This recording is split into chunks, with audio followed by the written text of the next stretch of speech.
मैं doctor Lenin आपके सामने उत्तर प्रदेश, जो भारत, जो दुनिया का सबसे बड़ा लोकतंत्र होने की कदम भरता है, उसके सबसे जनसंख्या वाले प्रदेश उत्तर प्रदेश में कानून के राज के बारे में बातचीत करने के लिए उपस्थित हुआ, रूबरू हुआ हूँ। आपको ये जानकर घोर आश्चर्य होगा कि दलित मुख्यमंत्री होने के बाद भी दलितों के अधिकार के लिए संघर्ष करने पर हमारे साथियों को जान से मारने की धमकियां मिल रही हैं, उन्हें जो है मार खाना पड़ रहा है, उनके ऊपर फर्जी मुकदमे किए जा रहे हैं। यही नहीं, अभी हाल में एक जो सबसे आश्चर्यजनक घटना घटी, वह घटना यह है कि मेरे भाई हैं माओ रघुवंशी। माओ रघुवंशी जो है हेरोइन का सेवन करते थे। माओ रघुवंशी खुद एक छोटी चोरी करने में मेरे द्वारा किए गए FIR में 7 महीने जेल में रहे, परंतु अभी वो हाल में उन्होंने निर्णय लिया कि वो जो हीरोइन नहीं पिएंगे और उन्होंने अपना ट्रीटमेंट कराना शुरू किया 2 महीने से।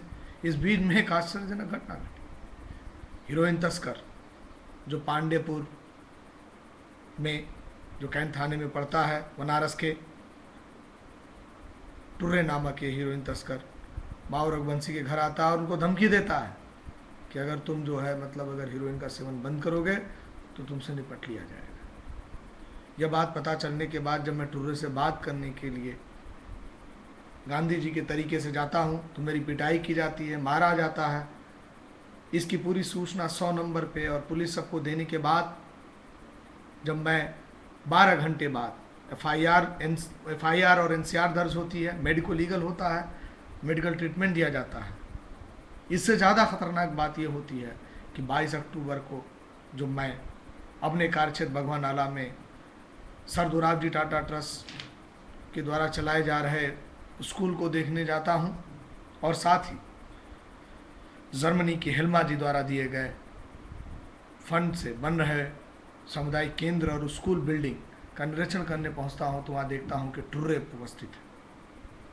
इसके बाद क्या होता है कि टुर्रे उस दिन चले जाते हैं। इसकी जब मैं शिकायत शबाना खान, जो मानवाधिकार जन निगरानी समिति में सहायक निदेशक हैं, उनसे करता हूं तो वो इसकी सूचना ईमेल द्वारा DGP साहब को, IG और DIG को देती है। फिर उसके बाद क्या होता है, उसके बाद जो है जब ये सूचना देने के बाद एक दिन बाद 24 अक्टूबर को टुर्रे और उनका बेटा इंडिका गाड़ी में भर कर आते हैं और भगवान आला मुझे आगे पूछते हैं और धमकी देते हैं, कहते हैं कि साला जहाँ मिल जाएगा उसका हाथ पांव तोड़ दिया जाएगा, उसको सबक सिखा दिया जाएगा। इसकी सूचना हमारे कार्यकर्ता सरैया चौकी में भी देते हैं। हम लोग लिखा पढ़ी करके सीधे जो है DIG और IG को भेजते हैं और पांडेपुर चौकी में मैं खुद जा कर के मैं बोलता हूँ। अभी तक आज 25 अक्टूबर की जो है दोपहर के बाद तक कोई कार्रवाई नहीं होती। आप अंदाज लगाने की कोशिश करें कि टुर्रे आज भी हीरोइन बेच रहा है, वह अपना काम कर रहा है, परंतु हम मानवाधिकार कार्यकर्ता, सामाजिक कार्यकर्ता अपने डर के मारे घर से बाहर नहीं निकल रहे हैं। जो है यह स्थिति है आज। यह है कानून का राज या ये जो है माफियाओं का, गुंडों का, तस्करों का राज है? क्या हम ऐसे ही भारत की तस्वीर देखते हैं? क्या बाबा साहब ने, गांधी ने ऐसी ही तस्वीर देखी थी? भगत सिंह ने ऐसा ही सोचा था? नहीं। सबसे महत्वपूर्ण चीज ये होती है, सबसे खतरनाक बात कि ड्रग बेचने वाला आदमी जो नवयुवकों को और युवकों को खत्म कर रहा है, पूरी पीढ़ी को, वो पुलिस के संरक्षण में, बड़े राजनेताओं के संरक्षण में आज खुलेआम एक साधारण और आम आदमी को नहीं, जो सक्रिय है, संगठन है जिनके पास, उनको भी धमकाने और चुप करने की कोशिश करता है। आज कहा जाता है चुप रहो, ज्यादा बोलो मत, जो भी देखो कहो मत। ये जो बात है, ये जो व्यवस्था है, ये जाति व्यवस्था में होता था और वही हो रहा है। यह बात बहन मायावती जी को सोचनी चाहिए कि बाबा साहब के सपने को लागू करने के लिए उन्हें भय मुक्त समाज बनाना होगा। लोग आज़ादी के साथ बोल सकें, गलत चीज़ों का विरोध कर सकें, ऐसी व्यवस्था देनी होगी। इसी मुद्दे पर एक ही एक एजेंडे पे हम उत्तर प्रदेश की आवाम ने उन्हें चुना है, परंतु वो हो नहीं रहा है।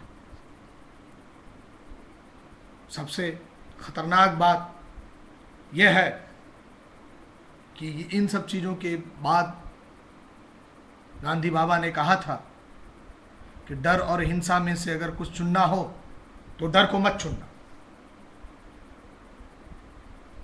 सवाल मैं कह रहा हूं कि क्या एक सामान्य नागरिक, एक सामान्य इंसान सड़कों पे नहीं निकल सकता,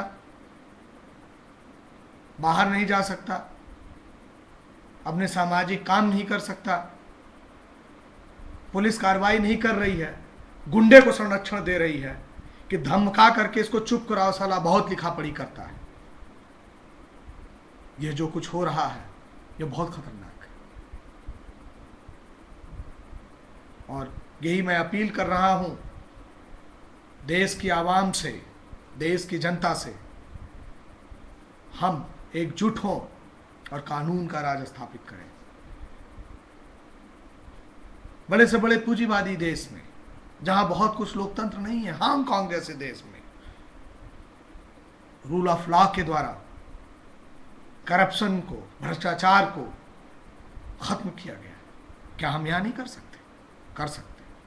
तो क्यों नहीं करते? इसलिए नहीं करते हैं हमारे राजनेता। क्यों? क्योंकि आज हमारा चुनाव महंगा होता चला गया है और बाहुबली और धनबली जीत करके चुनाव आ रहे हैं। आम आदमी पहुंच नहीं पा रहा है, तो हमें उन्हें चुनाव में हराना है। ये एक बड़ी राजनीति। हो सकता है मैं जिंदा रहूं या न रहूं, परंतु मरने के बाद भी यह एक महत्वपूर्ण बात होगी कि ये हमारा बयान सनद के रूप में होगा कि मेरी हत्या पूरी के पूरे उत्तर प्रदेश की पुलिस व्यवस्था ने तस्करों के साथ मिलकर कराई है, जो केवल माफियाओं का साथ दे रही है, जो उन्हें खुलेआम जो है मतलब अत्याचार करने की खुली छूट दे रही है, चुप कराने की कोशिश की जा रही है।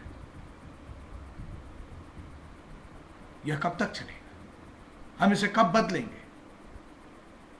क्या यही लोकतांत्रिक देश है? क्या यही जनवाद है? क्या यही जो है शासन व्यवस्था है?